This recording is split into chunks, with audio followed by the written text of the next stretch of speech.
Hello everyone, warmly welcome to the second session of CTM Festival's Discourse Program. My name is Aneta Jori, and one of the curators of the Discourse Program of the festival, and I'm super happy to host this event or this session what we are going to have. And the title of this session is Critical Modes of Listening. And I'm really sorry about the massive delay we had, but you know, this whole technical issue we have and this life where we are now, or this pandemic, can cause different issues, so we are really sorry about that. Critical modes of listening. Obviously, this is a really huge topic, and we will come to this topic from a very different, many different angles in a sense. And this is why we invited 4 presenters and 4 speakers to get a little bit into this topic and give a little bit of input on how we can listen nowadays, or what are we listening to, or what are our new habits of listening. So this is going to be the main topic of today, or this conversation. So we propose the following questions to this session, namely, is it possible to decolonize listening? And if yes, then how? How can we disrupt colonial categorizations and correlations between sound and ethnicity, sound and dominance? And our last question would be that what are the roles of existing epistemological constructions and transcultural sound practices within these processes? And as mentioned, we invited 4 speakers to answer these questions. And our first speaker, who is already here in the studio, will be Carla Mayel, who will talk about transcultural sound practices that have transformative potentials in reshaping ideas of culture and its politics. Then we will have an incognito presenter, guest researcher, who I'm not telling their name yet. Later on you will know, because they're also going to be here, or at least live, and answer some questions from you. And they're going to talk about their theory, or like ideas around sonus that separates the materiality of sound from its epistemological construction. So that's going to be the second presentation. And then finally, in their lecture performance, Amer, Kanngieser and Todd will bring together sounds, voice and prose to reflect on the European impetus of separation of people, ecologies and culture. So as you could hear, we will have 3 very different ideas on the topic of critical listening.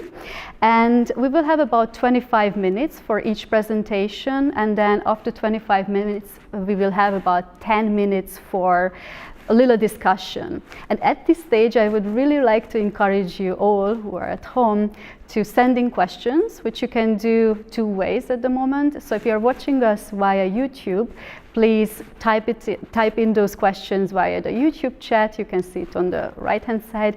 And if you're watching us via the website, or on the website of CTM, you can also send in messages via recording them, so recorded questions. So for that, you just have to do a very short registration on Streamback, and then after that, just shoot them in. And we are really looking forward to those questions, and also seeing your faces, because especially in these times where we are in, it would be nice to see you also who are there behind those different tools you are using to watch us. So now I would like to introduce our first speaker, Carla Mayel, who is an independent researcher based in Berlin, working at the intersection of sound studies, post-colonial and cultural studies, music and culture anthropology. And Carla was just recently had a Marie Curie Fellowship at the University of Copenhagen with her project Troubling Sounds, a sensory ethnography of sonic artifacts and post-colonial Europe. And I think she will also talk about this project maybe a little bit later on. She has published on modes of listening and sound practices in electronic dance music, sound art, Afrofuturism, skateboarding, urban space, and around public monuments. She's also the author of the monograph, which just came out in 2020, Transcultural Sound Practices, British Asian Dance Music as Cultural Transformation.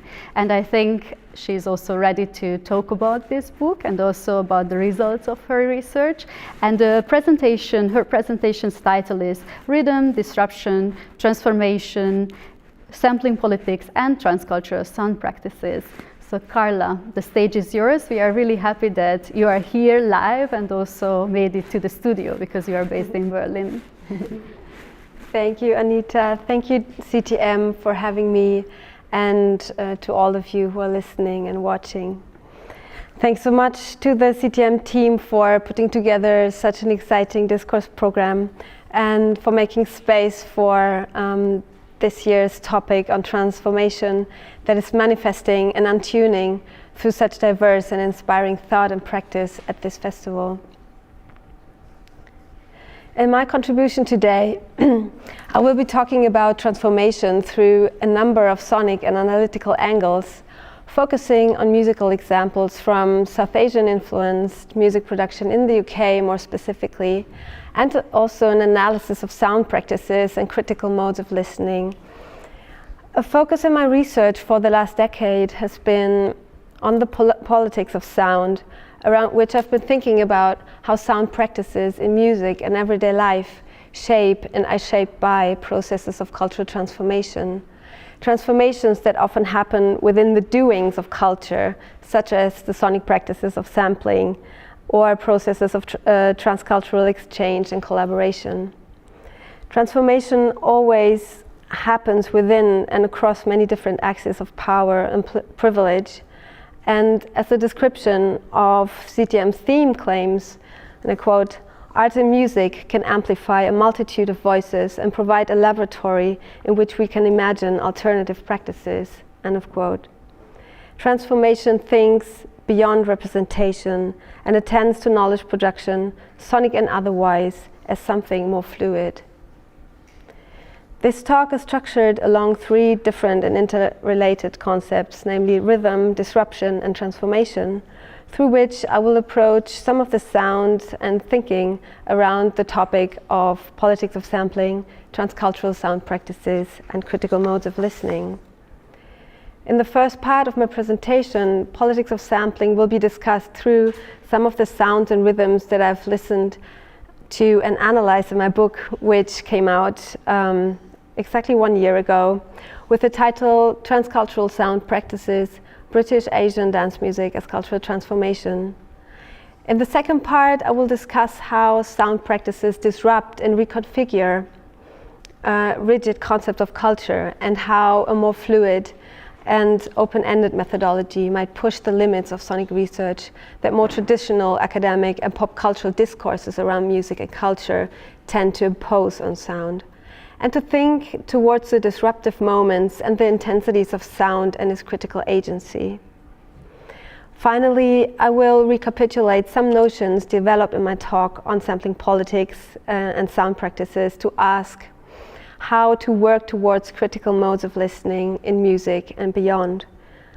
I conceive of modes of listening both as a sensory modality and a way of thinking through sound, which also entails confronting my own habits of perception in order to find strategies of untuning and unlearning listening. A vantage point for my study in London in 2008 and 2009 was a critique of the discrepancy between the diversity of musical developments in South Asian dance music in London and beyond, and the one-dimensionality of the popular music press of these musics in their depiction of South Asian sounds, primarily as signifiers of a fixed notion of ethnicity. This critique was not confined, however, to popular discourses, but extended to the realm of academic discourses as well.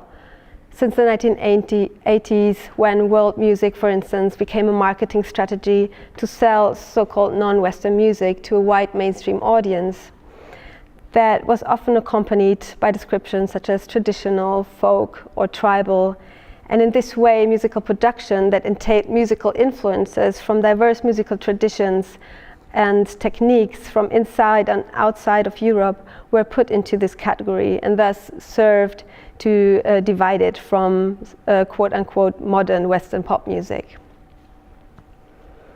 From British Asian bands such as Alap, formed in Southall, West London in 1977, who were one of the first British Asian bands to gain popular attention in the UK for their mixing of South Asian sounds with British pop music instrumentation, to artists such as British Sri Lankan musician and producer Amer, who became popular in the second half of the 2000s with her politicized mix of rap, Indian and Brazilian samples and London club sounds.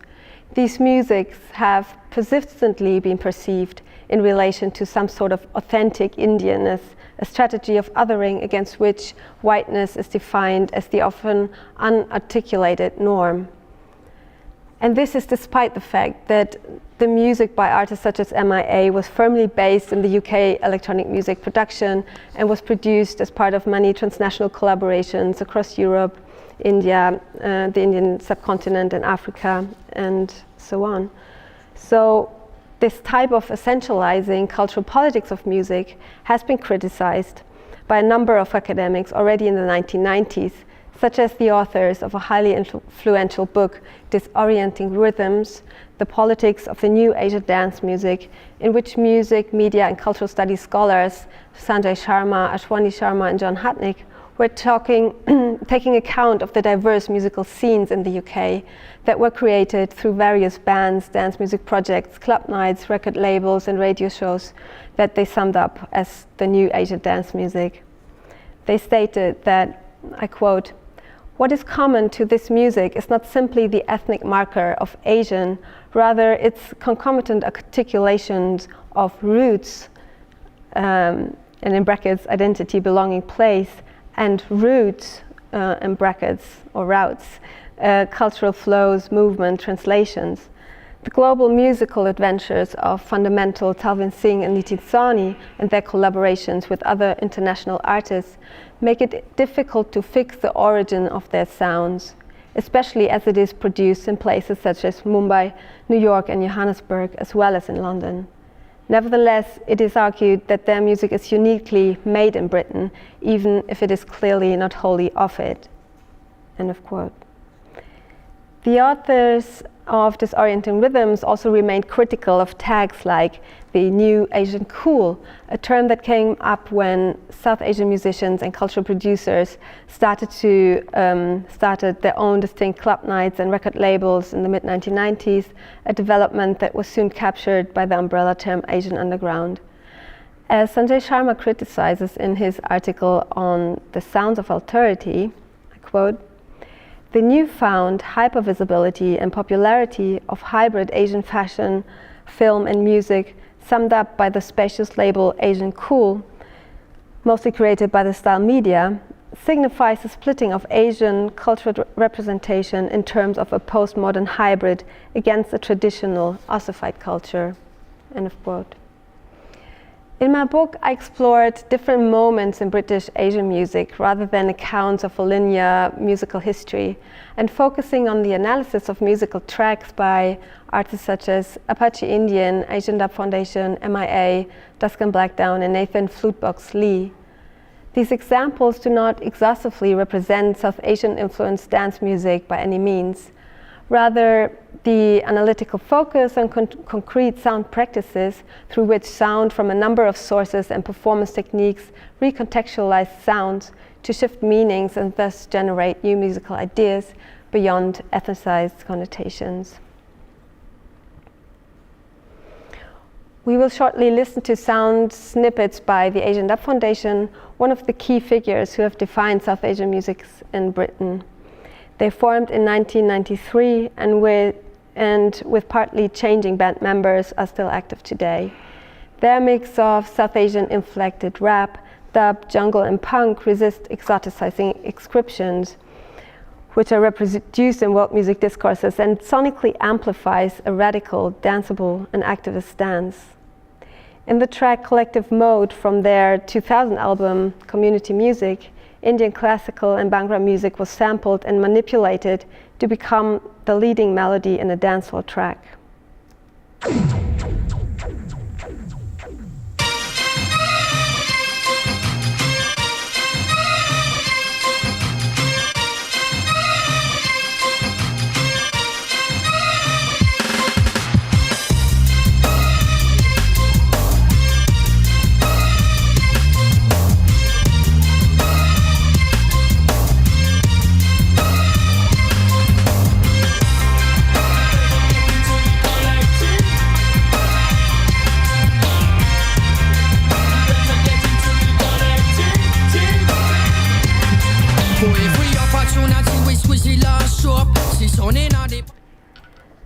In this track, there's no clear line that could be drawn between one musical origin or musical tradition and another. The different sounds, rhythms, and textures that become part of the same piece of music do not fuse together completely. On the contrary, the differences that they display and the tensions that they produce are integral to the musical performance. ADF sound practices thus also disrupt the ways in which ethnicity has been written into sound and evoke new ways of sonic thinking.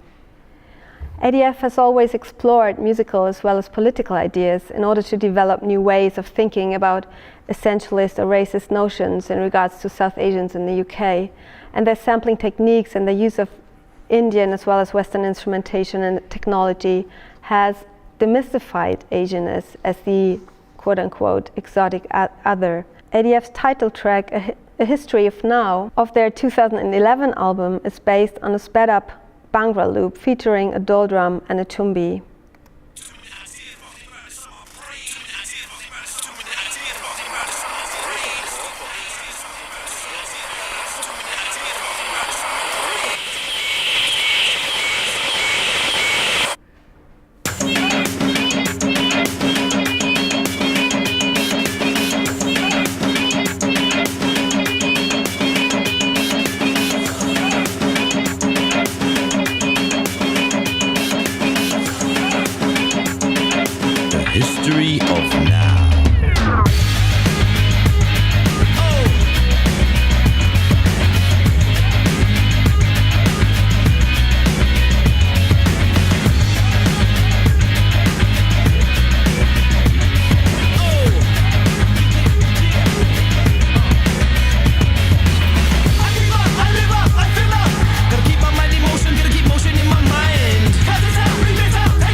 History of Now.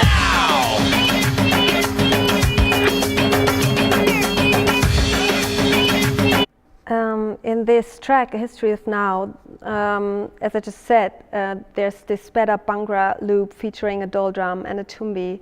The dol drum is a double-barreled drum played with two sticks, one for the bass and one for a higher note.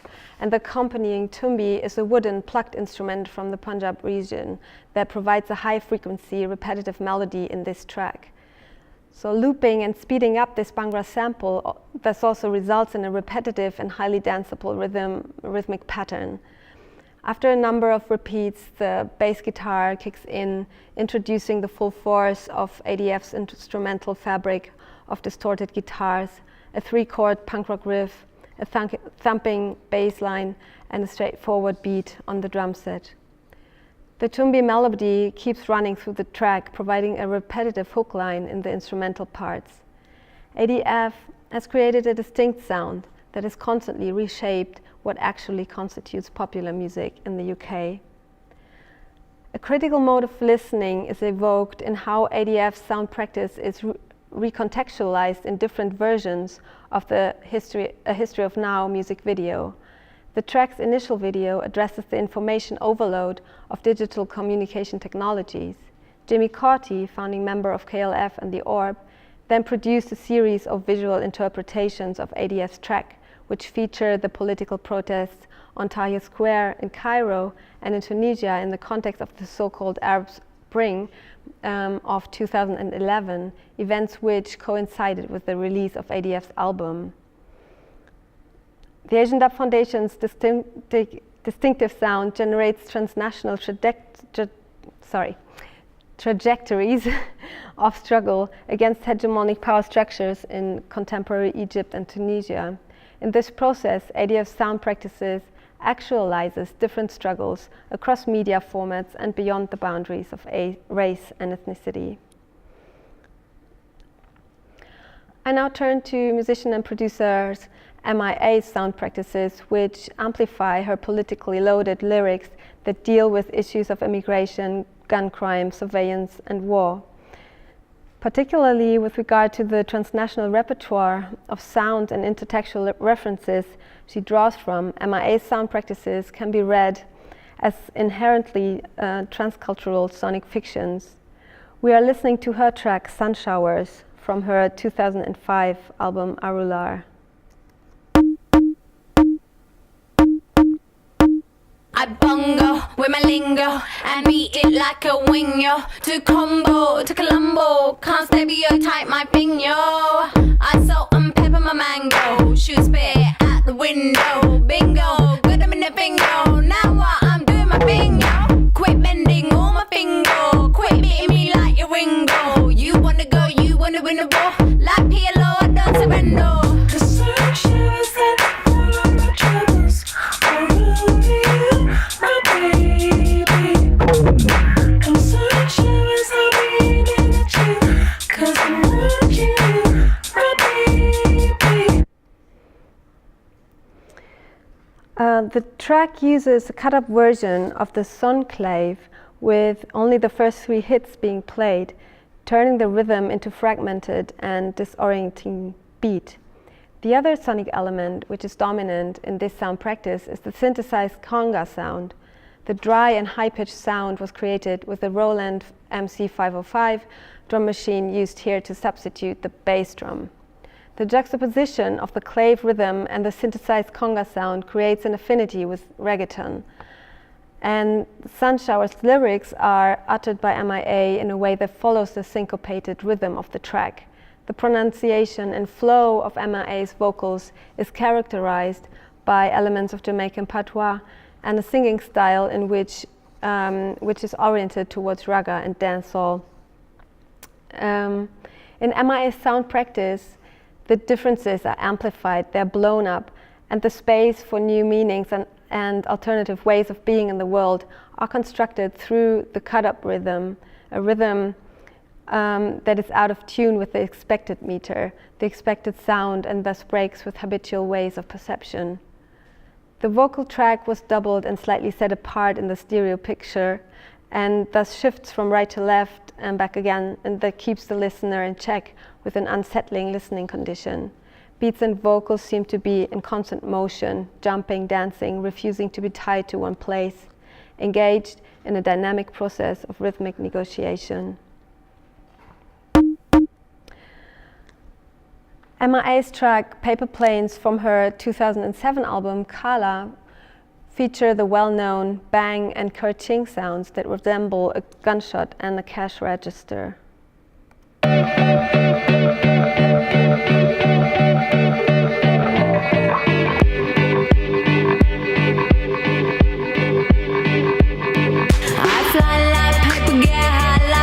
If you catch me at the border, I got visas in my name. If you come around here, I'll make them all day. I get one down in a second if you wait. I fly like paper, get high like planes. If you catch me at the border, I got visas in my name. If you come around here, I'll make them all day. I get one down in a second if you wait. Sometimes I think sitting on trains. Every stop I get to, I'm clocking that game. Everyone's a winner, we're making our fame. Bonafide hustler, making my name. Sometimes I think sitting on trains. Every stop I get to, I'm clocking that game. Everyone's a winner, we're making our fame. Bonafide hustler, making my name. All I wanna do is take your money. All I wanna do is take your money. All I wanna do is take your money. All I wanna do is The gunshot sounds in All I Wanna Do Is Bang, Bang, Bang, Bang, and the cash register sound become part of a sound practice that sounds out the mixture of boldness and playfulness. In connection with the lyrics, which address stereotyped images of immigrants, the sound generates special connotations. The bang and the kerching become a parody, an invitation to listen otherwise, and a warning, all at the same time. A sound practice that is also reproduced and amplified in the music video for the track. What is sonic agency, and how do sounds become manageable? is an aspect that became tangibly present when MIA was invited to perform Paper Planes on the Letterman show on CBS in 2008. For this actual performance, the gunshot sounds that are such powerful signature sound in MIA's track was substituted with a less sharp and pervasive sound that was closer to hitting the snare drum of a drum kit, obviously without asking the artist's permission to do so. Not only was her artistic work disrespected, the artist disarmed, but the very issue of her criticism, immigrants being too loud, too dangerous, or too envied for what they have achieved, was projected back onto her. The hardly perceivable sounds, more like a plop, say, "We want to hear you, but we only want the manageable bits."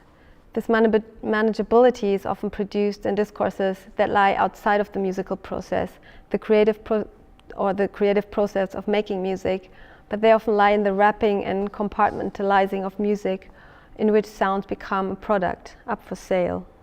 This analysis of musical tracks presented some instances of how limiting notions of ethnicity can be disrupted and critically revised, and how a turn towards the concrete sound practices of sampling and sonic manipulation might reveal a more nuanced politics of sound and rhythm, and one that generates critical agencies beyond verbal and logocentric descriptions.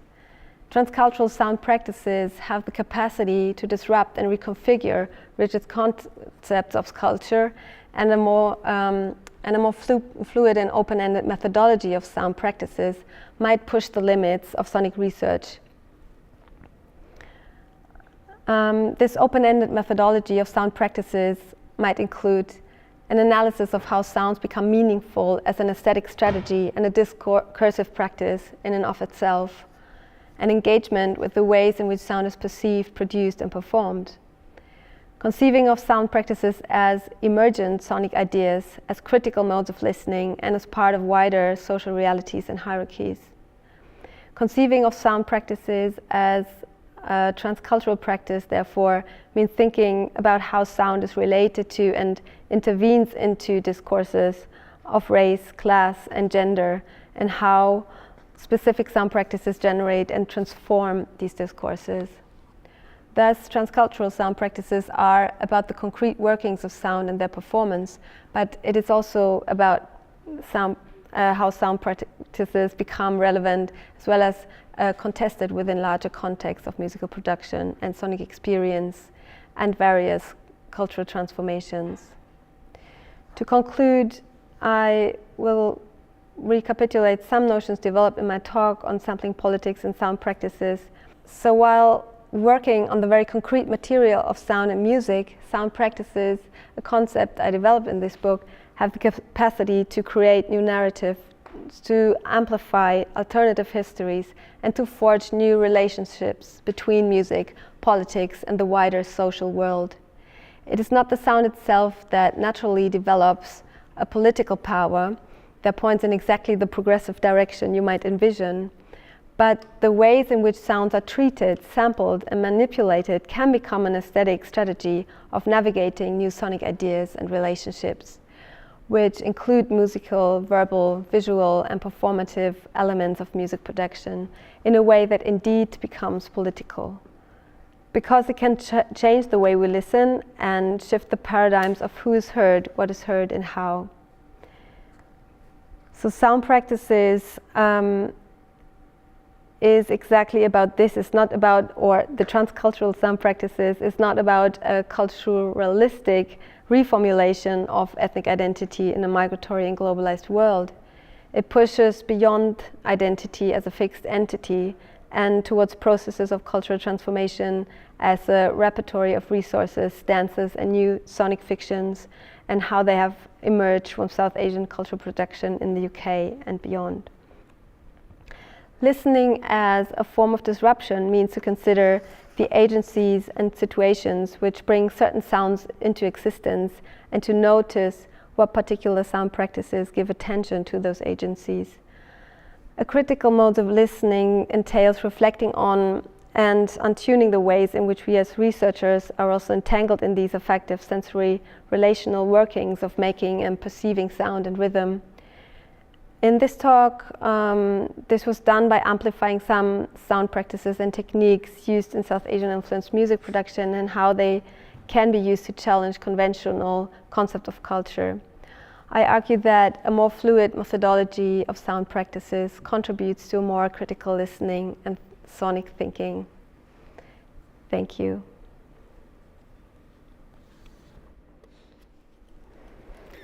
So Carla, thank you so much for this wonderful presentation, and you really nicely summarized all those things you wrote in your book too. And I was wondering about the methodology you used in your book, because you used and coined actually the term key sounds, and I was wondering how you choose exactly this key sound in your analysis, and maybe what are the relations from these key sounds towards ethnicity, culture, and ideas, because I think it's a very interesting point in your book. Yeah, thanks for this question. I think in with the time restriction of the presentation, I found it a bit like too much to describe like this methodology more broadly. But what these key sounds meant for me, it was for me a way to really zoom into very concrete sound practices in certain tracks, and then such a key sound could sometimes be a sound which is very like heavily culturally connoted in a certain way, and then to show that when, for instance, like this Bhangra sample comes in and it's totally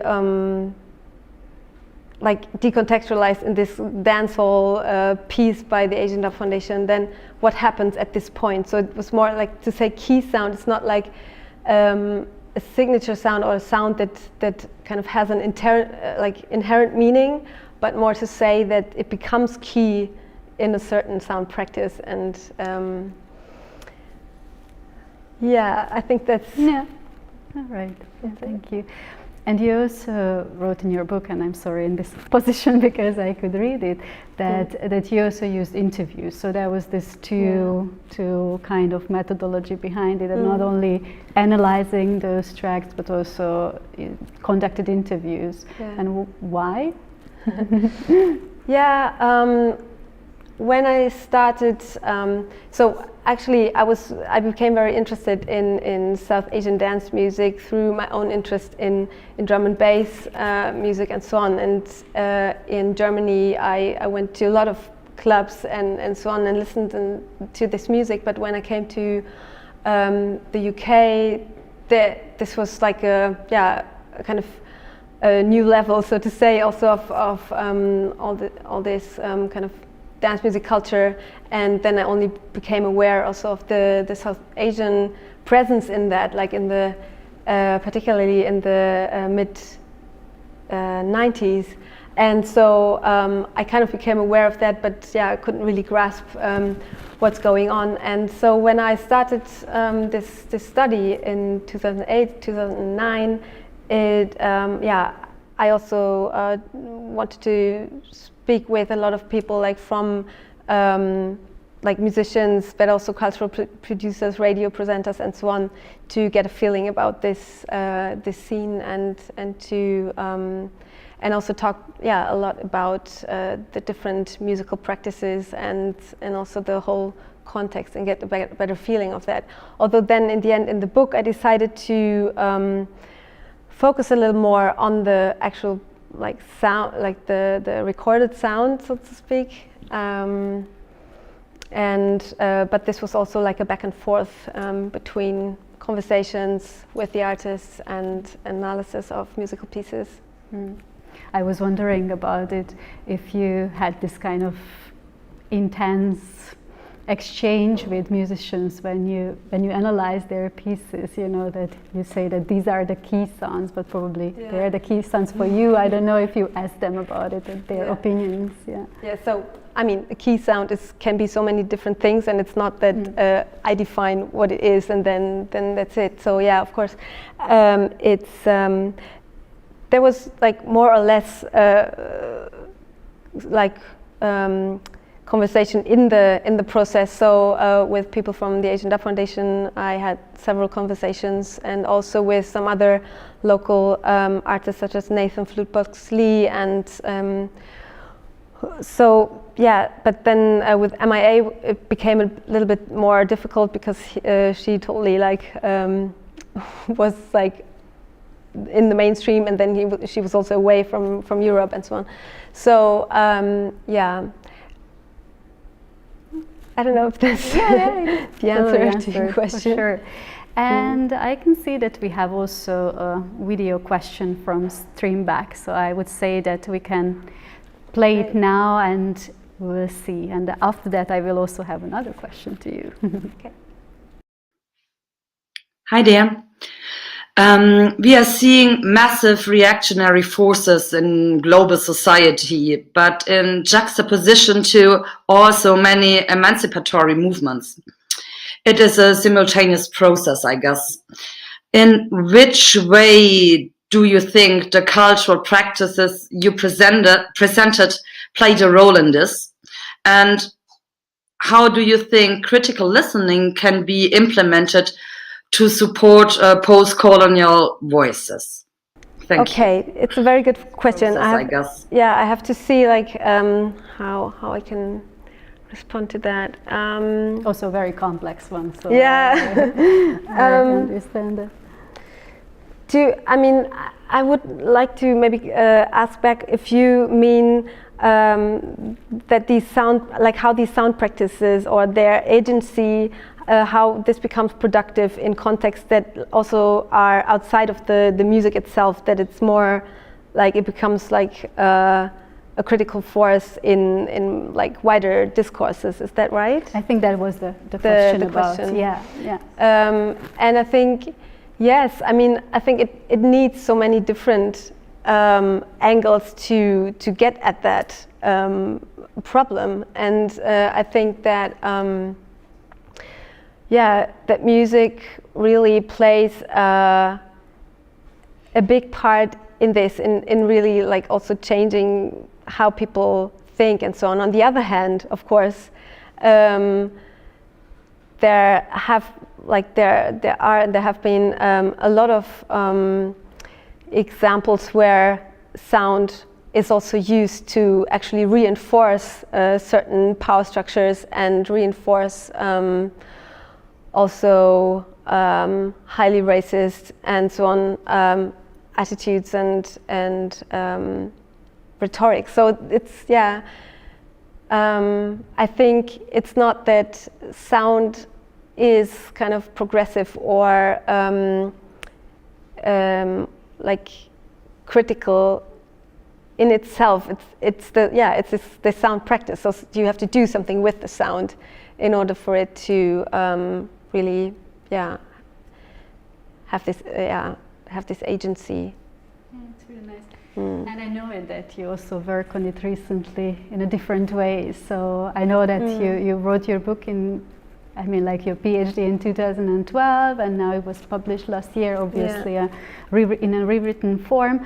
But what happened in between, or how do you work on this? Because I know that you have different methods nowadays that you use for this idea. Yeah, I think one thing that's become more and more important for me was also to not only to kind of analyze musical recordings and so on, and have these interviews as a side on the side, but to merge these different ethnographic practices, but also to really work with different sound formats. So, for instance, I'm also developing a podcast series in which I'm interested in modes of listening and sound practices, and this includes conversations with a number of different artists and like musicians, but also sound artists and so on, and to engage in conversations about how we actually listen in everyday life, and how there are also certain regimes of listening that we also have to kind of become attentive to, and how can we actually start like listening otherwise. And in these conversations, it's also, I think, very paramount to see how artists develop strategies to do something with these, like how they actually do that, like how they listen and how they put this into their work and their concrete sound practices. Nice.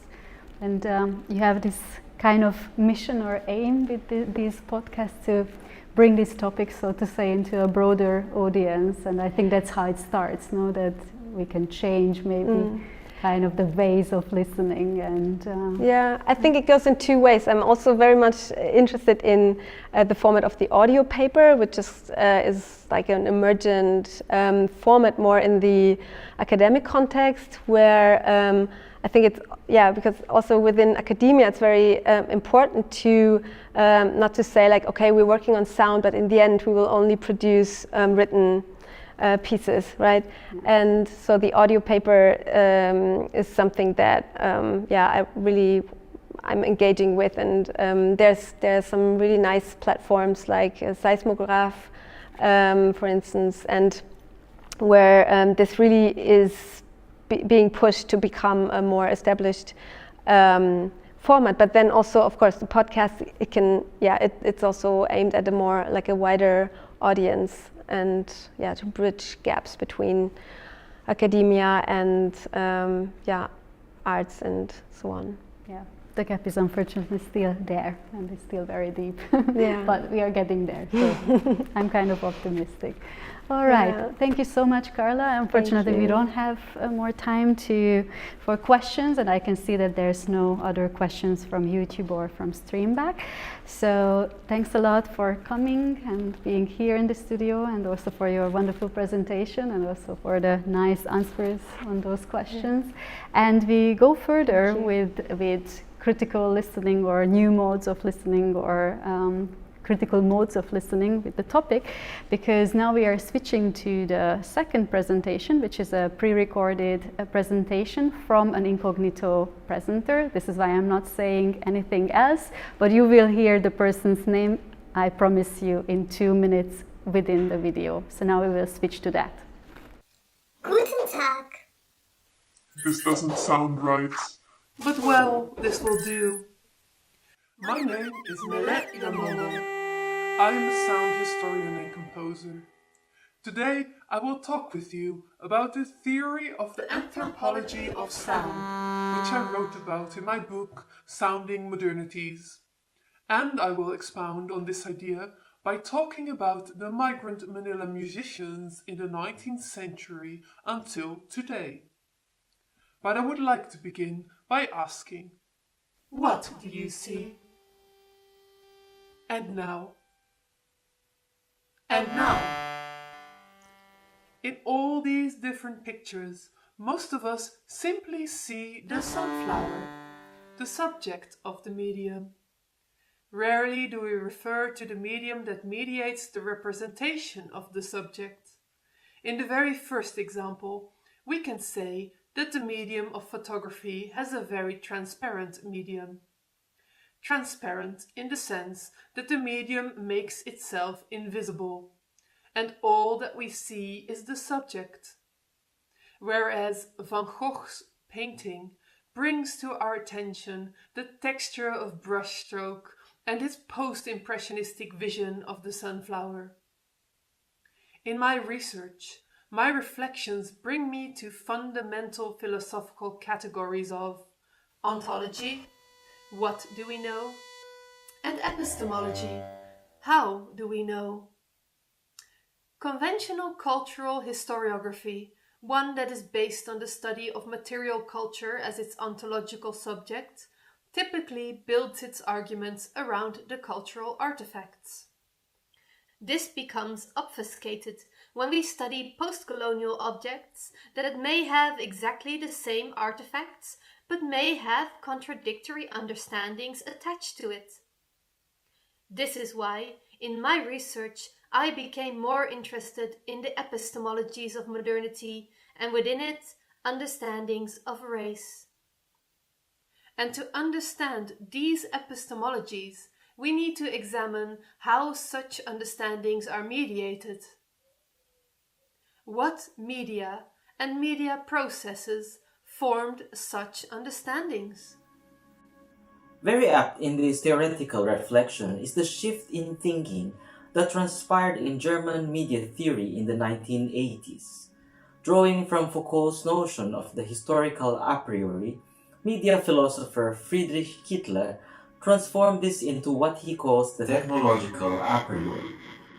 More recently, Bernard Sigert proposes the analytical towards thinking cultural history as a history of media. Within the framework, cultural techniques, Kulturtechniken, replace the emphasis on authors or styles with a sustained attention to inconspicuous technologies of knowledge. Hence, cultural technique is premised on the inseparability of culture, technology, and media. Another media theorist, Joseph Voigt, expands the definition of media to be encompassing technologicals and artifacts like electrification, the telescope, or the gramophone, alongside symbolic forms and spatial representations such as perspective, theater, and literature as a whole. Within this scope, we can include the human body, its performances and representations, also as medium that constitutes the cultural techniques. Thus, if we follow this thinking, media, in its expansive definition, is the episteme. As a performance and sound scholar, this conceptual shift allows me to refocus my analysis from artist biographies or artistic canons and conventions towards an investigation of how cultural production generates epistemological understanding of race as they are embodied, performed, and heard. The late Benedict Anderson and later Arjun Appadurai argue that nation and modernity are imagined communally. For Anderson, such understanding is mediated by books and newspapers which millions of people read together to form a collective imagining. This is such a profound way of explaining in very simple terms the epistemology of nation and modernity. Except, the problem with this is that it assumes that everyone was literate in the 19th century, when in fact, in Europe alone, less than 20% were able to read. I therefore argue that the epistemology of modernity in the 19th century transpired through other senses. In my research, I am therefore more interested in hearing history and the theoretical inquiries of acoustic epistemology. To analyze my historical case studies, I formulate my own conceptual framework. I do this by doing a synesthetically comparisons to Hans Belting's concept of iconology. In Belting's theory, he presented triangulations of three fundamental components: the image, the body, the picture or media. From image-based framework, I transpose the concept to sound processes in what I call the anthropology of sound. I apply this notion into similar triangulation framework, which I now readjust into the sonus, body, sound, media. A sound is the audible mediated acoustic sound which we perceive. I also indicate sound here as interchangeable with media. Sound media includes spoken or whistled languages, sound-based codes such as the Morse code, or the contemporary use of sound bites. In this paper, music is the form of mediatized sound central to my investigation. I analyze music's production and reception as an important cultural process that instigated the constitution of modern subjectivity. The sonus, or plural sonai, does not have a tangible or perceivable, that is, physically hearable, form. In the similar sense as Belting's notion of image, the sonus is the relationship that transpires between the medium and the body. Any small changes in the configuration in the sound and the body perceiving changes the sonus. The playing of the US national anthem produces a different sonus to an American listening as opposed to a Dutch or a Mexican. However, the sonus is inextricable from its mediatized sounding. Our understanding is predicated by our perception of the materiality and conventions of media. We are, after all, bound to the rules of spoken language or musical practices. The third, and perhaps most essential in our analysis of race, aspect in this theory is the human body. It is the body which realizes the sonus through its perception of the sound as it heard in the mind's ear and its activation through embodiment. It is also the human body that produces the sound through her voice or through the material production of the music. Sonus happens or is negotiated between the body and the medium. At the same time, the body also functions as a living medium that performs and articulates, whether as private individual or as public or collective bodies. Through time, bodies are constantly shaped by their cultural history and thus never cease to be exposed to mediation. The sound is an expression of the sonus through sound media. Music is a form of mediatized sound. The sonus, plural soni, in the similar sense as Belton's notion of image, does not have a tangible or perceivable or physically hearable form. As a concept, the sonus is inextricable from its mediatized sounding, such as in music. In this configuration, the human body is also a crucial component where the soni resides and is activated through musical performances and listening. In this sense, I argue for the importance of considering music as a medium and technology, in the same way that writing systems are. In considering music as a technology, I mean this in the way that music is a medium through which the soni of modern race is materialized. In this framework, the understanding of race through the soni is inextricable from its materiality in both its sound medium, which is music, and its embodiment, as well as its historical contingency as a media event. However, in order to understand how media operates, it is not just enough to separate it from its invisible entanglement with the sonus, ideology, and the body. We have to take into account what Vogel calls the media event. Thus, here I add a new component to the diagram. The events. Events are moments in history that merge the sonus with the medium through embodiment. Media events could be an individual or social happening, such as a performance, a political act, or a historical situation. During a media event, the medium and the sonus amalgamate. The body stops perceiving the mediality of the medium and makes no distinction between the medium and the sonus. For example, during an important national political event, the singing of the national anthem is not an act of mediation, but rather, in that but, one might also ask, how important is the voice in the creation of meaning and sonus? When a lover hears, "I love you," it is the body and the voice that gives those words their particular meaning. But in case of a lecture, what happens when the lecture is delivered by a different voice, a different body? Outside the discourse of classical musicology, philosopher Michel Gaillot argues how contemporary technology of iconoclastic sound production, of techno music, reconfigures our experience of what I call the sonus.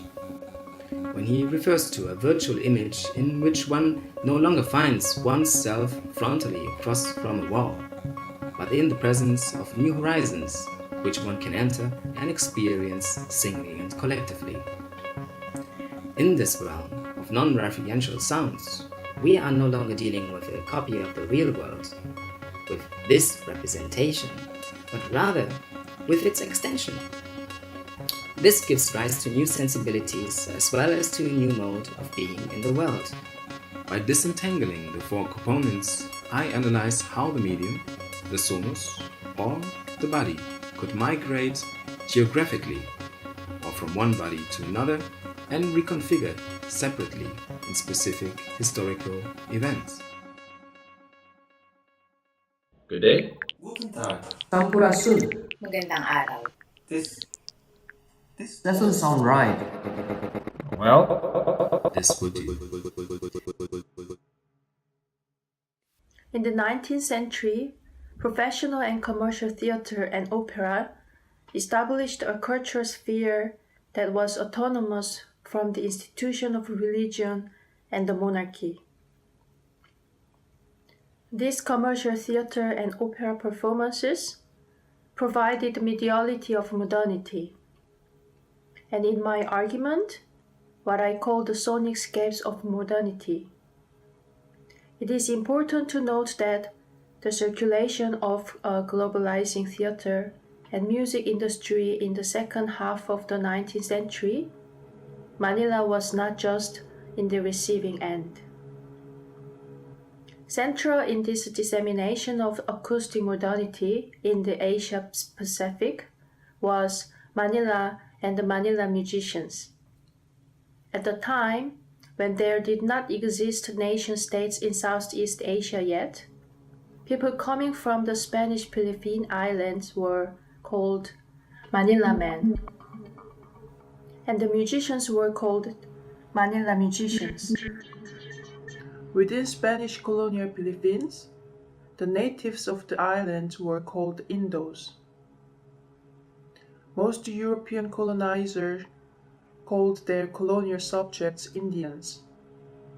In the 19th century, the word Filipino refers only to European Spaniards born in the Philippines.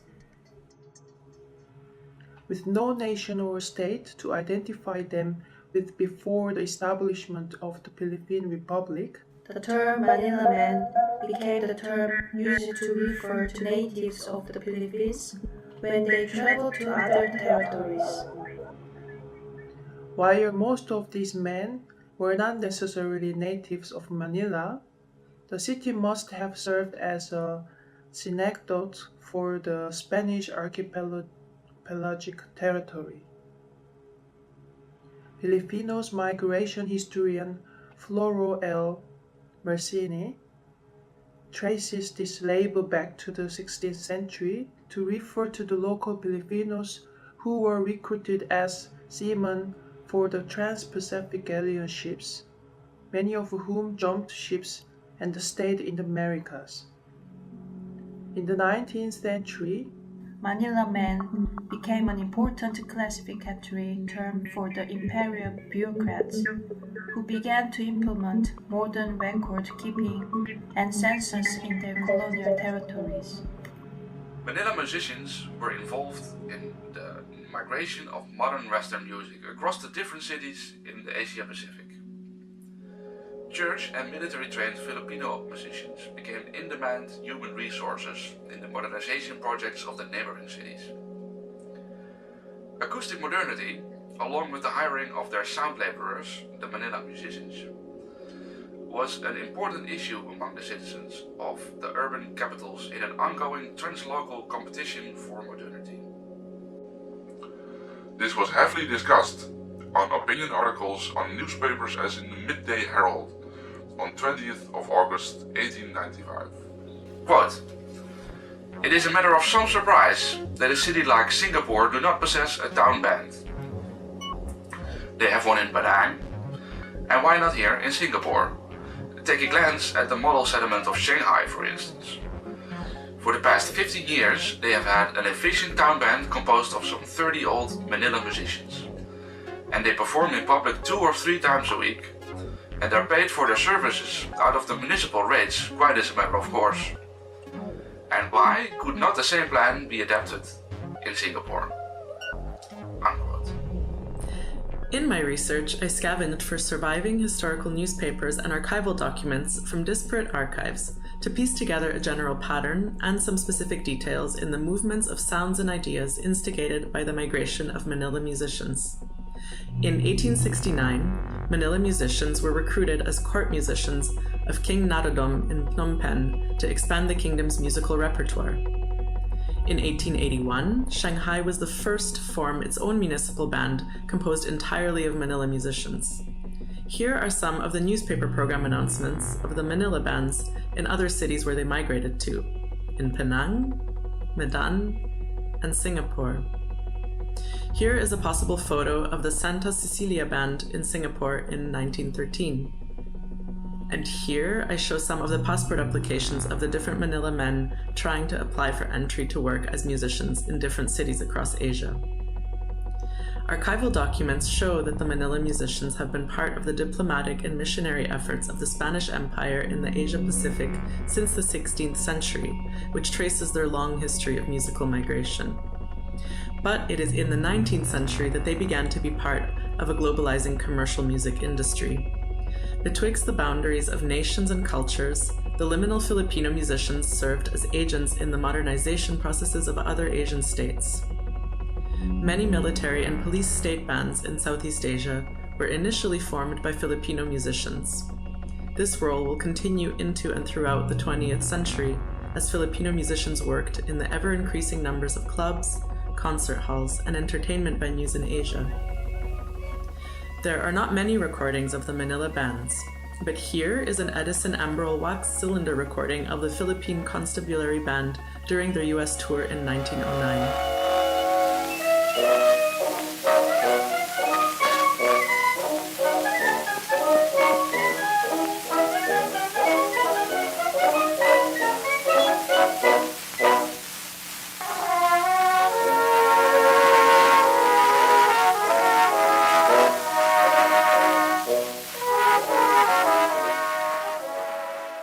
As members of the Colonial Military Band, these extant sound documents allow us to hear what the Manila musicians might have sounded like. Drawing from these studies are argued that the dissemination of Manila musicians across the Asian capitals mediated the collective sonic imagining of modernity across different social stratifications.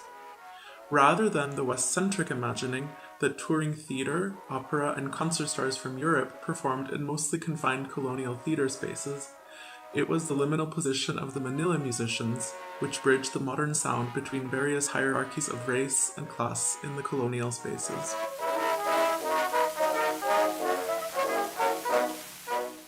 To come to my conclusion, I want to bring back the main points of my lecture.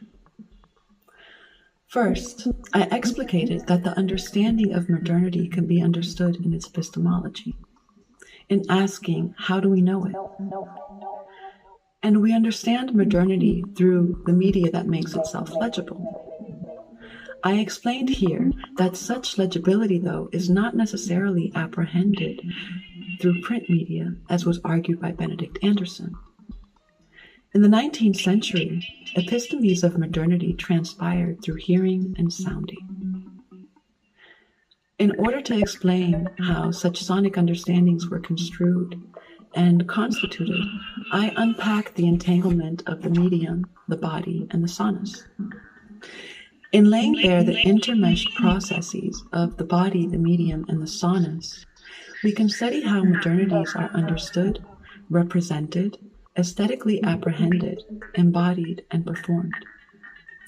And by using this methodology to examine the global flow of cultural modernity, we can observe how the media, the embodiment, and the soni of modernity often disentangle and disassemble from each other to form new configurations of modern medialities and epistemes. The encoding and decoding of such imagining of this acoustic experience of modernities ultimately transpire in their embodiments. It is the body which repeats, replicates, displaces, and diversifies the imagining and enunciations of modernities through its performance. In the last section of my presentation, I showed different contexts and instances of the Manila musicians' embodied performances of modernity in the different local kingdoms and colonial cities in the Asia Pacific. As such, the bodies of the Manila musicians were the sites of modernist contestation and aspirations. For the colonialists, the Manila musicians' embodiment of the music was seen as an imperial triumph. For the local audiences, hearing the music, the sonic media, is consumption of the mediated performances of the Manila musicians' embodiment of the sonai, of modernity.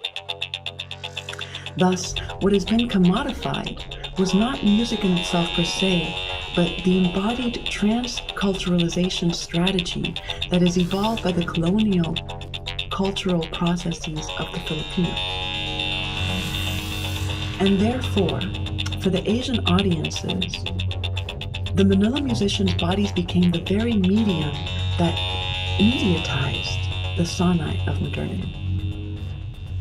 The performance of the Manila musicians replicated, displaced, and diversified the sonai, or what is essentially the epistomes of modernity. The epistomes of modernity.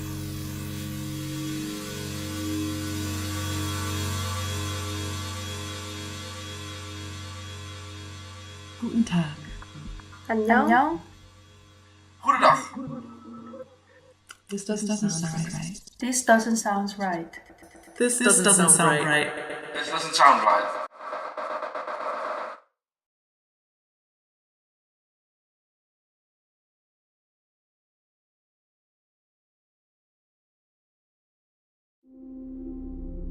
Many years ago, I became lost in videos of the Mariana Trench. The trench, lying 11 kilometers under the surface of the sea, formed from the collision of tectonic plates slicing the Earth's mantle. It hides things that I had never seen, but once seen, I can never forget. Luminous creatures, those I had only ever encountered in my most elaborate dreams. Creatures with descriptions beyond any words that my mouth could hope to form. I watched them float for hours, iridescent tentacles and bodies and fins and eyes. I watched them drift toward, then away from the probing light of the machines they sent down there to catch them. As they swam away, I thought, these are not mine to know. These are not to be seen by me. And my heart was full and happy as they disappeared into the darkness of that deep sea.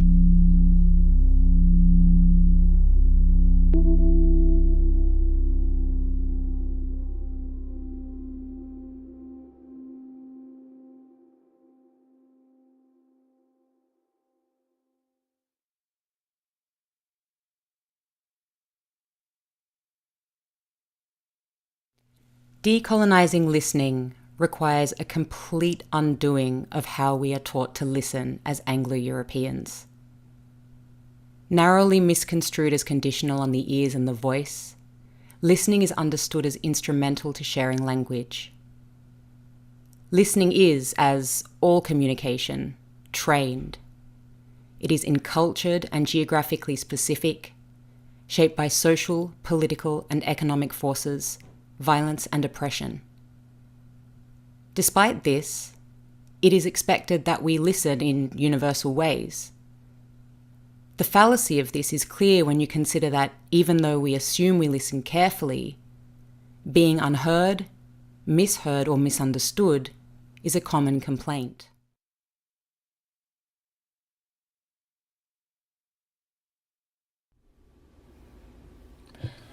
Listening is deceptively simple at times, but how we listen is entwined with how we live and may give us insight into how we tend to ourselves and others.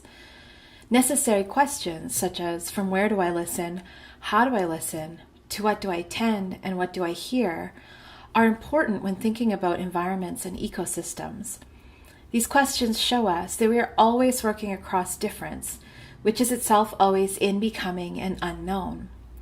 The simplicity of such questions belies a profound and critical recognition and responsibility essential to any movement toward abolishing a world built on white supremacist violence and dispossession.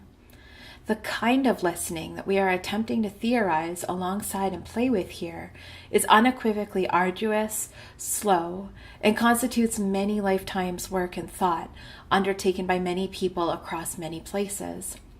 It seeks to undo how we know, live, relate, and comport ourselves. It also seeks to undo abstractions of harm, capitalist extraction, domination, and complicity. It places us in a definitive relation with how, where, and what we inhabit and need to claim. It asks of us to really think about who is impacted by what we do. So what is at stake then, in this listening, is the dismantling of what we think we know toward an imagination of becoming otherwise. For Anglo-Europeans to even consider what it might mean to decolonize listening, they must begin with what is not knowable, and also what is incommensurable. Incommensurable means to lack a basis of comparison, to have no common measure upon which to compare things.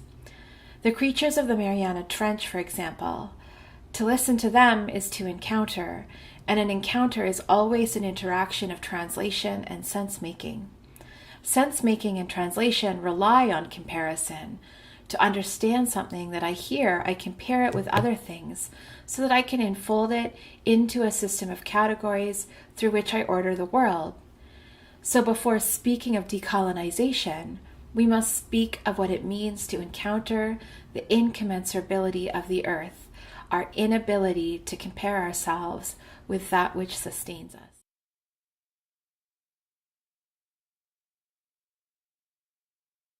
To listen to what is incommensurable is to understand that what is being attended to is not like something else. I have to turn towards what I am listening to in another way. When framed as a turning towards or an attending to, the practice of listening requires a change in disposition on the part of the listener, not necessarily to a stance of preparation or intervention, but to a willingness to be present with whatever comes. This is not an active listening or a therapeutic listening, because it dissolves the authority of the listener to determine what is being heard in a definitive way. It leaves the listener in perpetual recognition of not knowing. To both acknowledge and sit with what one brings, and at the same time to continually let go of what one imagines is being said based on your own ideas of what you bring, requires a near constant navigation.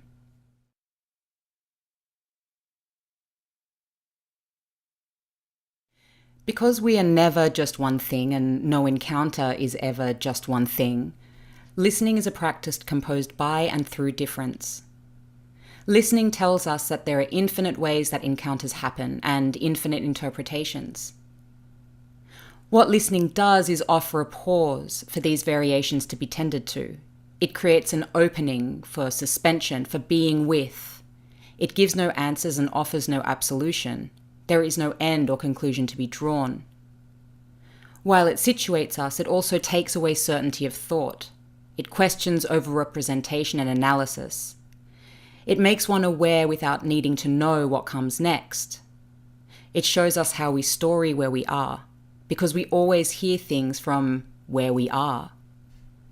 What I take from this is a knowledge that my body inhabits space, and that space inhabits my body, that I am always in relation. But I don't know what that relation is necessarily. I can presume, of course, but there is no knowing.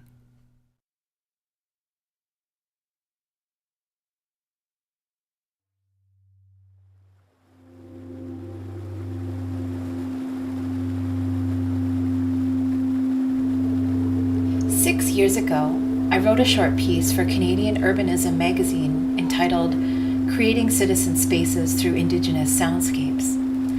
In the piece, I reflect on traveling through one of North America's largest urban parks, the Edmonton River Valley, and how my dad taught me most of what I know about boreal parkland ecologies right in the heart of the city that I grew up in. In the piece, I state, quote, "But my favorite part of these walks was when we would descend into the river valley and the rush of cars, the horns, engines, and tires would disappear into nothing. Sitting there next to the Sippy River, all I could hear was the water rushing by on its grand journey from the Rocky Mountains to Lake Winnipeg.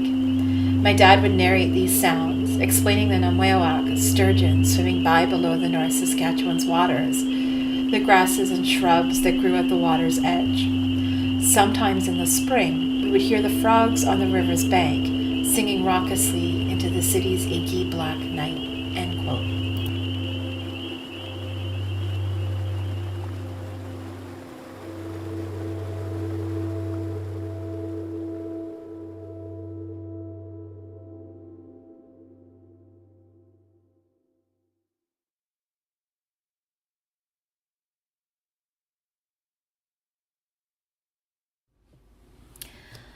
Over time, and explicitly through my work with Amer, I have come to understand that this oral experience of the land, water, animals, and atmospheres was and is also teaching me things by attuning me to the various relations within which my hometown of Edmonton, Alberta, Canada, grow. But I've also come to understand how I am decentered as a part of the relations that my dad was teaching me to pay attention to in the river valley back home. So as much as I was listening to the land, Indigenous teachers have taught me that the land, water, animals, and other beings listen to us as well. North American and European anthropologists have spent a great deal of time studying and working with Indigenous communities to better understand Indigenous hunting practices. And so anthropologists have learned from Cree hunters in northern Ontario and Quebec, as well as Venki herders in Siberia and Inuvialuit fishermen in the western Arctic in Canada, that there are many different Indigenous societies who share important teachings about the ability of animals or game or fish to hear humans talking about hunting or fishing. And so there is an importance of being respectful in one's speech and not bragging about catching animals.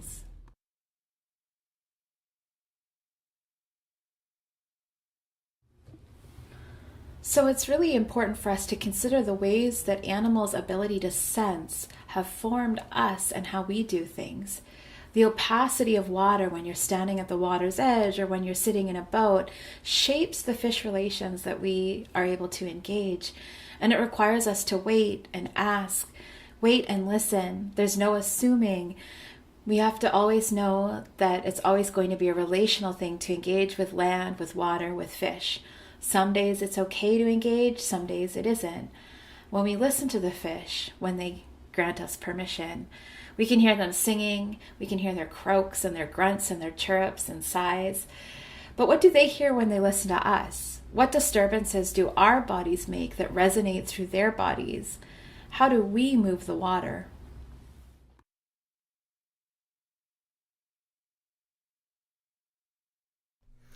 Not everything is for everyone, especially not for Anglo-Europeans.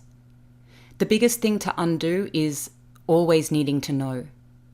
We need to think how knowledge is tied to a colonizing disposition. Who is knowledge for and who is knowledge about? Colonization is about taking things.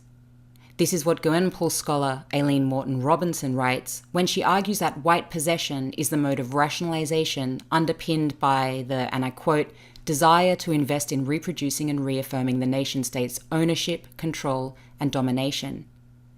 In her book, The White Possessive, Morton Robinson begins with a comment from her uncle Dennis Benjamin Morton, which captures this succinctly. He says, and I quote, "The problem with white people is they think and they behave like they own everything."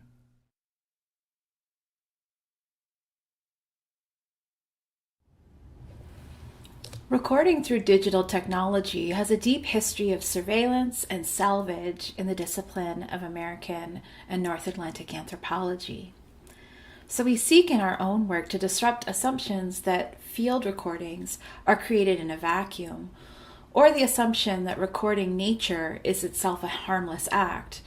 Drawing on teachings from Indigenous mentors and teachers in our projects, and through relationships that guide our scholarship and art, Our commitments are to attending to lands, waters, atmospheres, animals, plants, rocks, and other beings as agential and autonomous. This work explicitly centers the self-determination of more than human beings and works iteratively with place, time, and beings in order to ensure that things are recorded with appropriate protocols or permissions where possible. This means drawing on Amer's work on attunement and also teachings from Indigenous teachers and mentors about how to listen properly to the land and more than human beings. You can look, for example, to the work of Leroy Little Bear. And this teaches us how to know when and how these beings grant appropriate permissions or communicate desires to not be bothered. These approaches disrupt Western Enlightenment science notion that everything is available for collecting, cataloging, revealing, and reporting upon.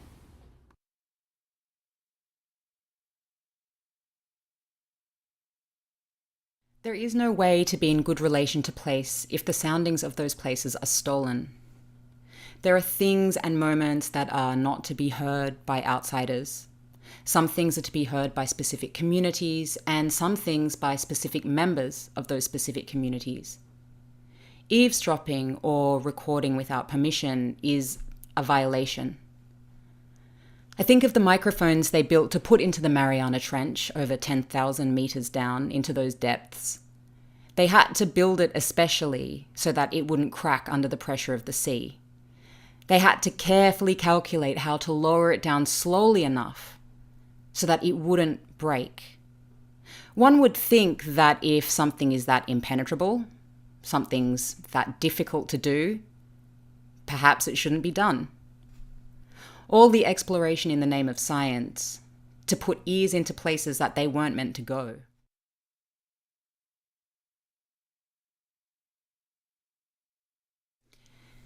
In our practices, we listen for permission before we do anything. We sit and we wait until there is an answer resonant in our bodies, a deep sense of how and where to move. Without this sensing, nothing is done, no move is made. This attunement depends on a commitment to waiting.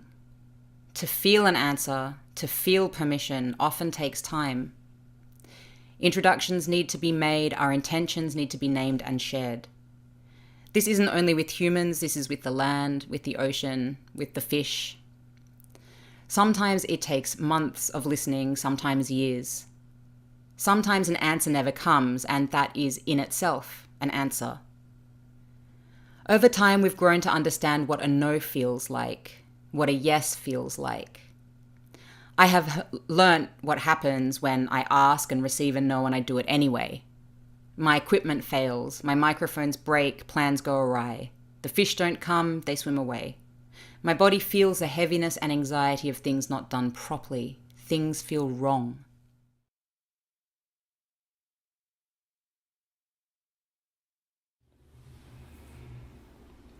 In this work, there is no assumption that we have a priori permission to be in a homeland, a watershed, a habitat, a so-called field, or a place. Working through this process of relations, consent, care, responsibility, and listening to fish, water, and creatures requires a sense of humility and decentering of human needs. Of course, this flows from working in respectful ways with Indigenous nations within the homelands that we are working in. This guides us towards appropriate and respectful protocols for listening to more than human beings.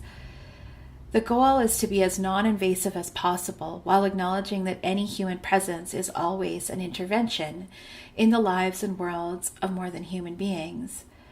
In my own practice, I mobilize my own concept of fish ethnography, which is an approach in studying fish that is to say, one that centers fish as research partners and participants in the study of watersheds that are under deep attack by colonial capitalists and extractive politics and economies in my home province of Alberta, Canada.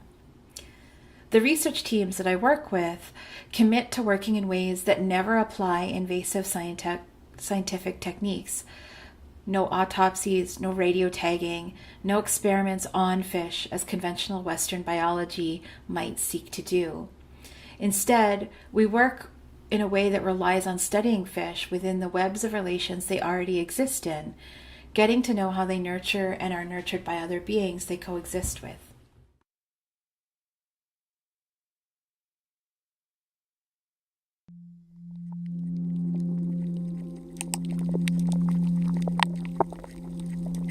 The shallows where the damsels are warm. They come together and sing their territories into being. Through purrs and grunts and chirps, they mark out the patterns of their worlds. Between corals and rocks and seagrass and sand, this is where they live.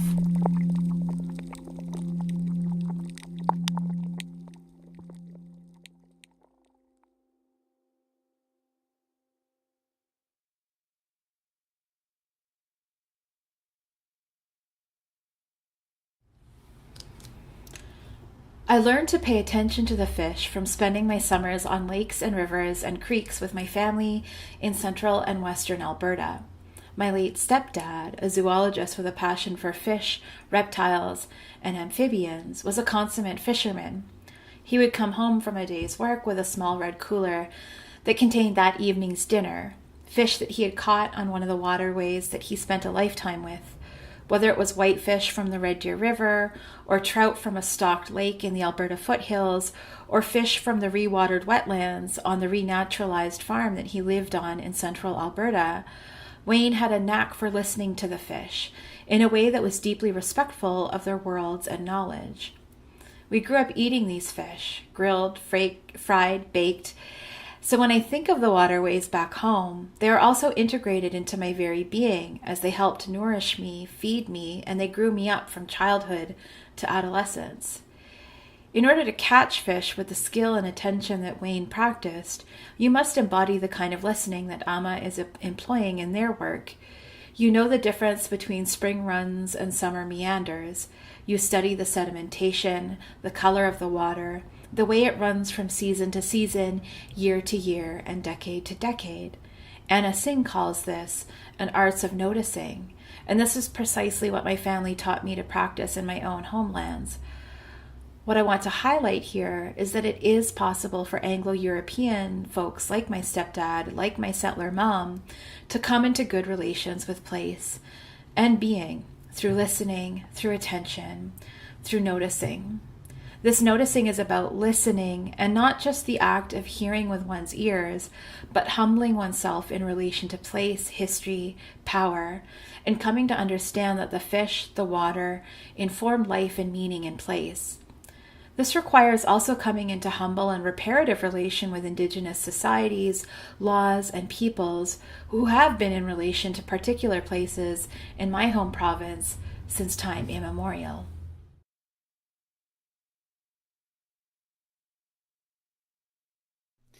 To be present in this way dislocates abstraction. It disavows any pretense that you are impartial or inconsequential. It takes away objectivity. And perhaps this is what decolonizing listening most fundamentally needs us to do. This way of listening can be uncomfortable because it is the recognition of oneself as always in relation to others, in all of its forms. A recognition that makes one vulnerable through troubling the narrative of self as control. While there are always desires to escape the hauntings attached to us, listening reminds me that my body is always collective and historical. It reminds me of my lineages.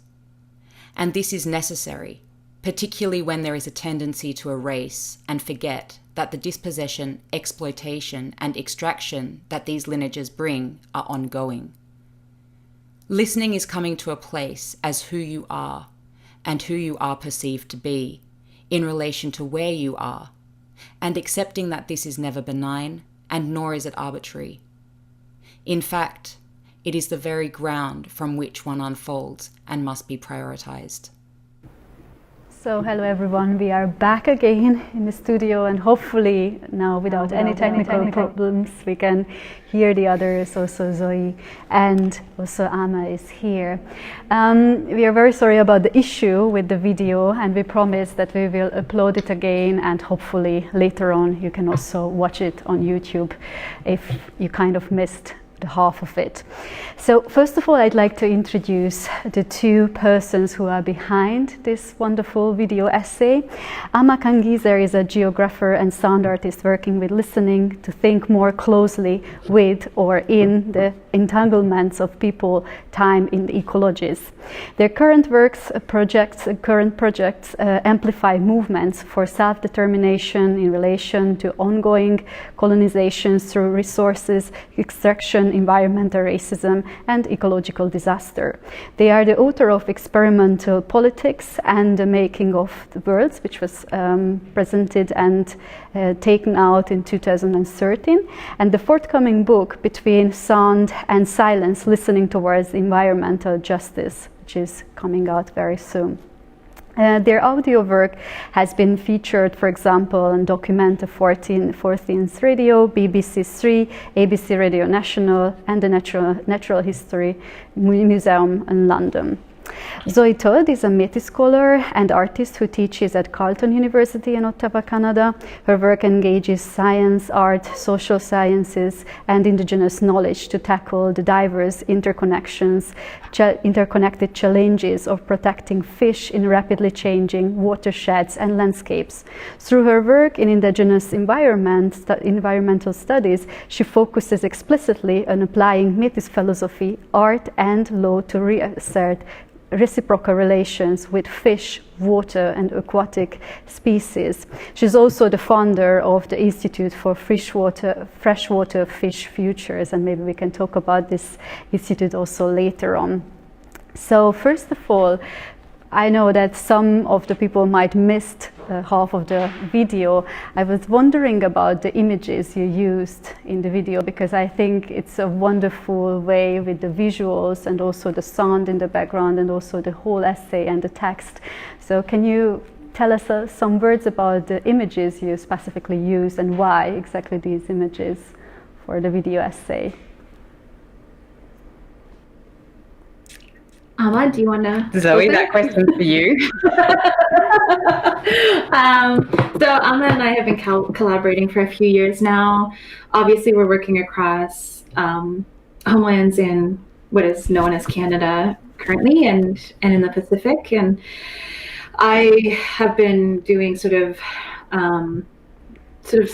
small, very rudimentary illustrations and animations, and a lot of those actually were drawn while I was recovering from COVID, because I got it at the very beginning of kind of the outbreak here in North America, and spent many months in an attic in Ottawa, thousands of kilometers away from my family, recovering. And so I just drew and drew, and it was all drawing on images and sort of ideas from the waterways that I've spent time with and spent a lot of time asking permission from. So that was sort of where the animated pieces came from. Nice. So actually all the imagery are from you at the end in the video? Yeah, everything except we used just the Shutterstock image of the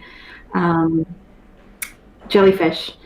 Just because we didn't have any of our own imagery to use there, so we didn't want to appropriate someone else's work. So we went and found something that we had legal, ethical permission to use, which was that footage. Nice. Thank you. You propose a wonderful, harmless way of listening in your video, and I also know it from your work in general, since you two have been working together. And I was wondering about this way of listening, how we can imagine it in practice. For example, Amer, when you do field recordings or when you do your sound artwork, how would you apply this kind of methodology or method or way of thinking about listening in general in your work? Well, I suppose all of the conversations or writing about it comes from practicing it. So the practice comes first. And I suppose the way that it came about is, I grew up I was born on a boat, and I grew up on the ocean. And I grew up listening to the ocean. And I think from a very early point was always very aware of my relationship with and interactions with the environments that I was in. And for me, it felt very correct, or it felt very obvious that to put a microphone to somewhere, to an environment, is quite an invasive gesture. It's quite confronting, actually. You know, you don't just stick a microphone in someone's face without asking permission first. So why would I stick a microphone in a river or in the ocean or in a forest without asking permission first? So that was really, for me personally, where that came from. And I realized as well, I suppose, over time, that there are very different feelings for me, embodied feelings for me, associated with something feeling right and something feeling wrong. And it sort of started with knowing when something feels wrong. And I've spoken to a lot of people about this, about when you go somewhere and it feels like the place doesn't want you there. Like you get this feeling in your body that's like, no, go away. You're not wanted here. You know, it's like a tingling kind of gut feeling where it's like, I'm not meant to be here. And so it really, you know, this practice of asking permission and of waiting really is the foundation of everything that I do. Nothing comes without that. And yeah, I think, you know, it takes a really long time. Sometimes it feels straight away. You know, I'll sort of be somewhere and say, this is who I am. This is what my intentions are. This is what I would like to do. You know, is that okay? And sometimes I'll get a feeling that's like a warm glow. And sometimes I'll get a feeling that's like someone's punched me in the stomach, which is definitely a no. And sometimes there'll be nothing. And if there's nothing, then I just wait. And if there's still nothing, then I just keep waiting. And sometimes I just leave, because if it's too long, I leave. So, you know, I think it's a very practical practice. You know, it's not something that's like a theoretical thing. It's literally about asking permission in a very clear, practical way.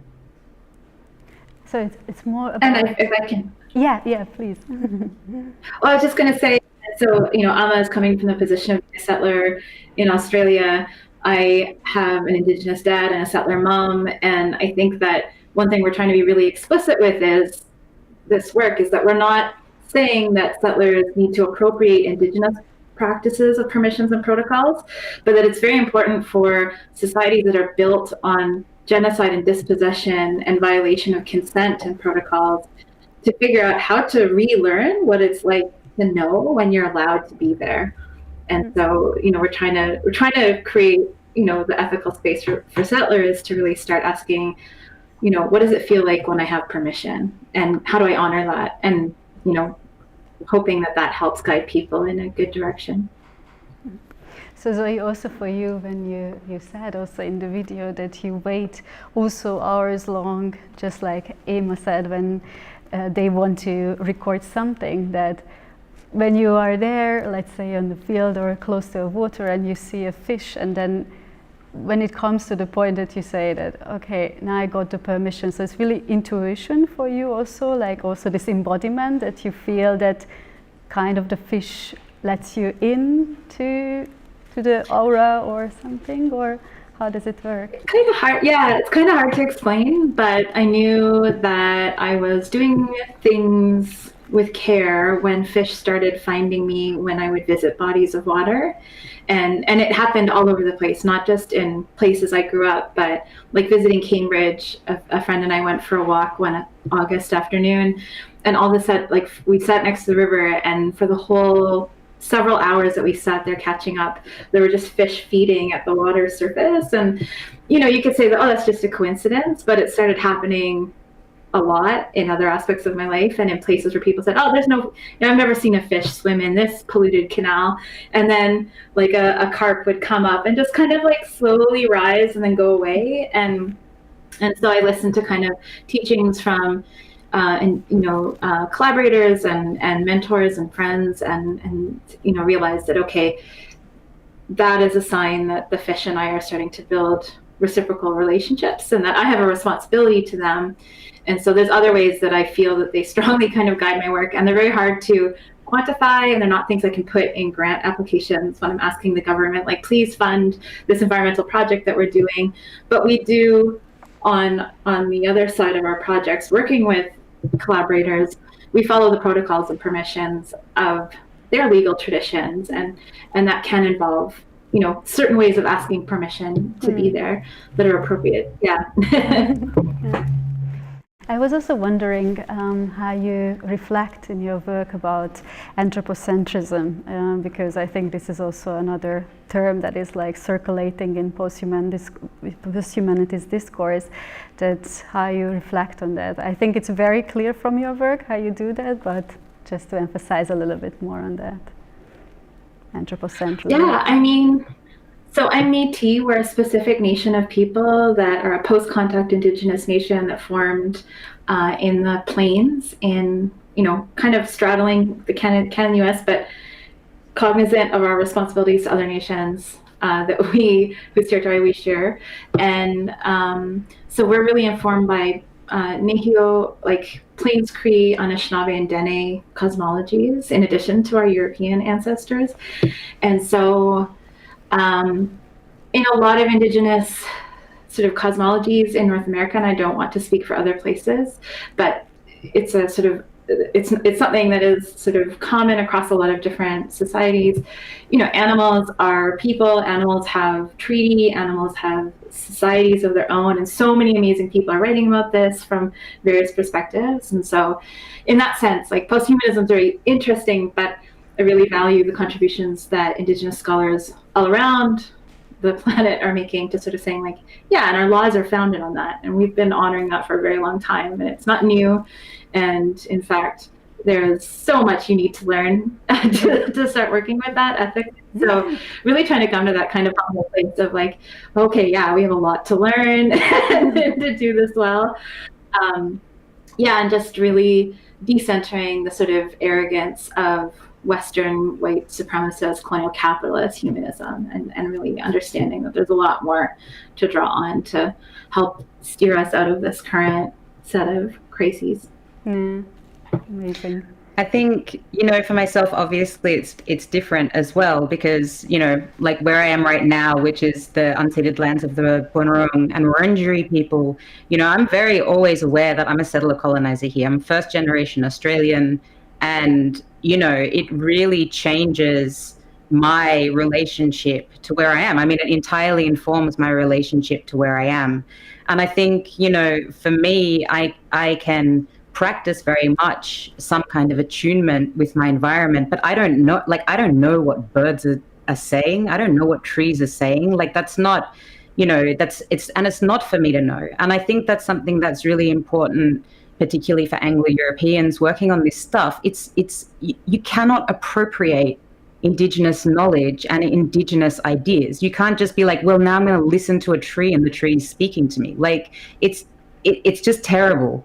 You know, and I think really for me, the best that I can do is to say, this is very different for me. You know, this is different from me, and I can be in a relation, in a good relation with this thing. You know, I can be open and have this kind of care, but it's not with an expectation that this is that this is mine, or that there's ownership, or, you know, a demand in any way from there. And I think that's a very fine line that people have to walk, because I certainly do see a lot of, you know, Anglo-European scholars like getting into this whole like, oh, we're now one, you know, this kind of idea of like, I will be nature. And it's another form of colonization. The arrogance, you know, to assume, especially in places that are colonized by Europeans, to assume that we have a right to that place, or a right to demand anything of that place, and be anything more than an extremely grateful, you know, an extremely grateful interloper. You know, I think that's something that needs to be thought about quite a lot. Yeah. Nice. And for the last question, because I can see that we have only questions for one more, I was wondering about what is the next step. What are you going to do in collaboration? I also read one of your last papers where you named this whole idea, and also what you presented in this wonderful video as environmental kin studies. So are you going to collaborate further on this project? And I could also see that, Amer, you are going to be a Marie Curie Fellow. You will have a Marie Curie Fellowship in London very soon, or starting slowly. So what is the next plan, so to say, what will happen in the research on both sides? Well, Amer and I are going to continue our artistic collaborations and our theoretical collaborations, but we're also connected to broader networks of scholars that are driven by Indigenous scholars in Canada, the US, the Pacific, and Borneo. And we're trying to get funding to set up an international network driven by projects that are already happening on the ground.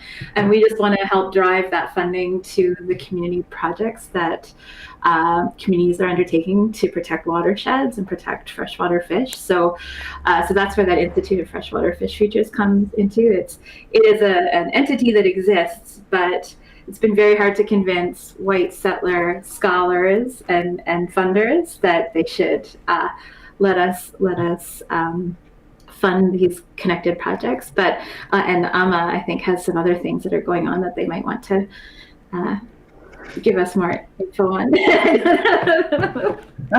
No, not really. I mean, that's quite extensive. I mean, I think, the more experimental work that Zoe and I are kind of keen to do is also to move, there's very much an academic impetus towards writing.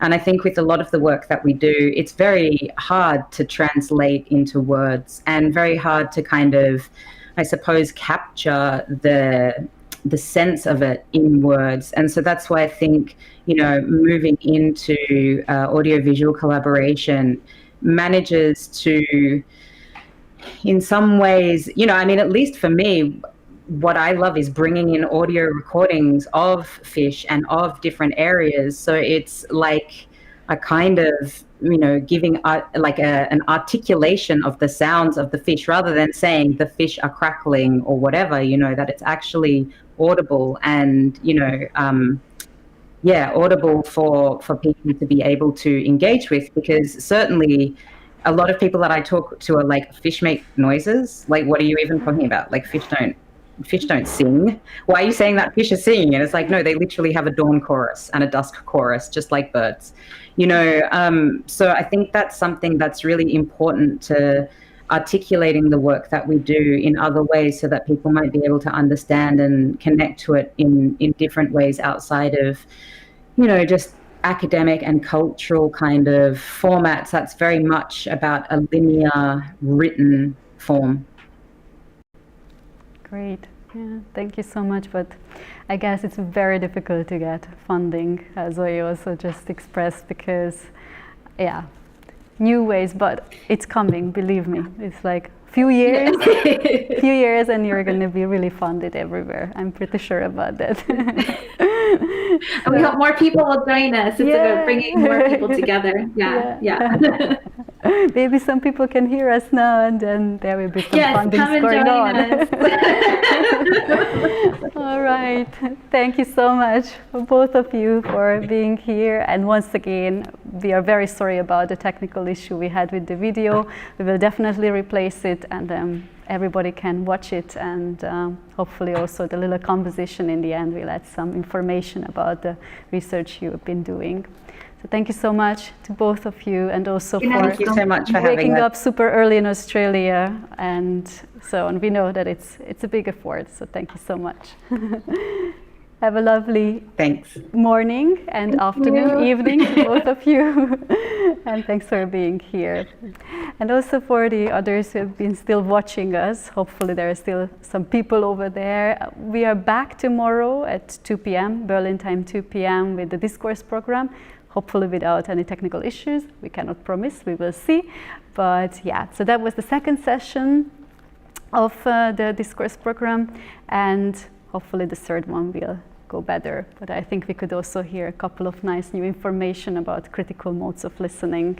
So have a wonderful evening, night, morning, afternoon to all of you all around the world, and hopefully see you all tomorrow too at 2 p.m.